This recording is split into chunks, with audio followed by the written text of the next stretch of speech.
Содан кейінгі осы қаламыздың жаңа службалары керекті.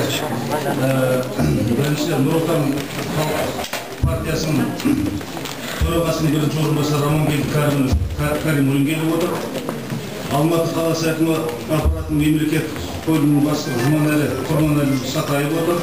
Алматы қалалық білім басқармасының бастығы Рақат Сейдахметқызы Шимашев отыр.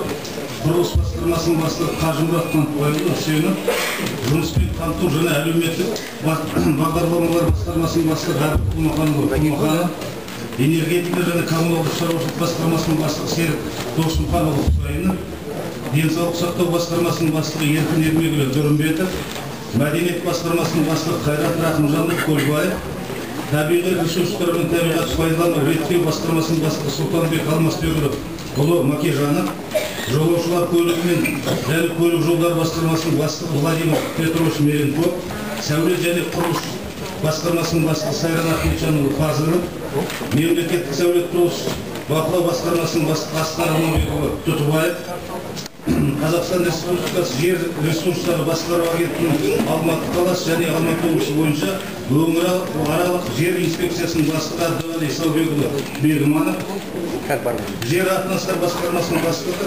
Қуанышбек Қалиұлы Қашқынбаев, міне осындай бүкіл службалармен келіп отырмыз. Содан кейінгі біздің депутаттар шақырғанбыз, қалалық мәслихаттың депутаттары осында сұрақтарыңыз болса қоясыздар. Бүгінгі кездесу негізгі мақсат халықпен кездесу. Осында біз алдында совет болған, бізде кеңес құрғанбыз. Осы кейбір мәселелерді шешу жөнінде соған да жауаптарды қоясыздар. Жауапқа сұрақ болады. Бүгінгі күні сол алдында жасалып жатқан істер, содан кейін сұрақтарға әрбір жаңағы службалар әкімнің орынбасары Серік Тұрарұлы жауап береді.